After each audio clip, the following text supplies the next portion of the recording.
চলতি বছর জানুয়ারি থেকে আগস্ট পর্যন্ত ৮ মাসে অপহরণ হয়েছেন ৭১৫ জন। গত বছর একই সময় এই সংখ্যা ছিল ৩৪০। পুলিশ বলছে অপহরণ বাড়েনি, বাড়ছে সংক্রান্ত অভিযোগের সংখ্যা। তবে দাবি প্রত্যাখ্যান করে বিশ্লেষকরা বলছেন আইন শৃঙ্খলা অবনতি ও বিচারহীনতার জন্য অপহরণই বেড়েছে। Hakim Mahi report. Colour expert, জর্জ স্যাপ এবং মাইল্ড অন হ্যান্ডস টেকনোলজি সমৃদ্ধ অরিক্স ক্রিস্টাল ওয়াশ আপনার লন্ড্রি এক্সপার্ট। মামুনুর রশিদ বৈষম্য বিরোধী ছাত্র আন্দোলনে রাজধানীর তোরাক থানার সাবেক যুগ্ম আহ্বায়ক ও জুলাই আন্দোলনের সক্রিয় কর্মী।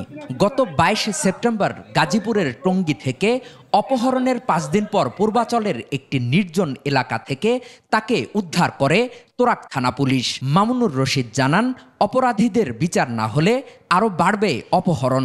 আমার মতো যেন কেউ আর গুম না হয়। নতুন বাংলাদেশ, আমরা রক্ত দিয়ে নতুন বাংলাদেশ আনছি, যেন এই বাংলাদেশে গুমের কালচারাল আর ফিরে না আসে, আমি এটাই চাই।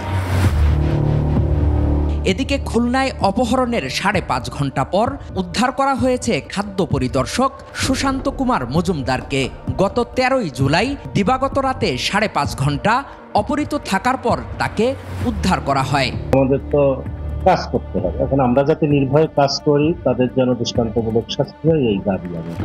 চলতি বছরের জুলাই মাসে সবচেয়ে বেশি অপহরণ হয়েছে।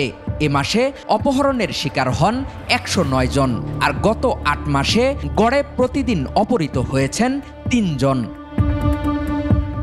পুলিশ সদর দপ্তরের মাসিক অপরাধ পরিসংখ্যান বলছে ২০২৪ সালে ১২ মাসে অপহরণের শিকার হয়েছিলেন ৬৪২ জন। চলতি বছরের প্রথম ৮ মাসেই সেই সংখ্যা ৭১৫, যা গত বছরের একই সময়ের তুলনায় দ্বিগুণের বেশি। এমন পরিসংখ্যানে উদ্বেগ প্রকাশ করেছেন অপরাধ বিশ্লেষকরা।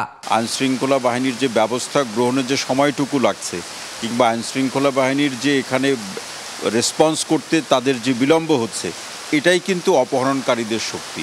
পুলিশ জানিয়েছে, গুমের নামে অপহরণ হওয়ার সুযোগ নেই।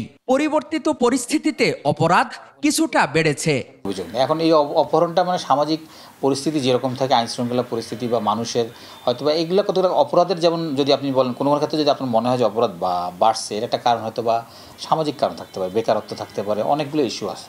এই বিষয়ে পুলিশের একেবারে জিরো টলারেন্স, কারণ সমাজে অপরাধীদের কোনো ঠাঁই নেই। অপহরণের লাগাম এখনই টেনে ধরতে না পারলে জননিরাপত্তা হুমকির মধ্যে পড়বে বলে মনে করছেন বিশ্লেষকরা। হাকিম মাহি, ২১ টেলিভিশন, ঢাকা।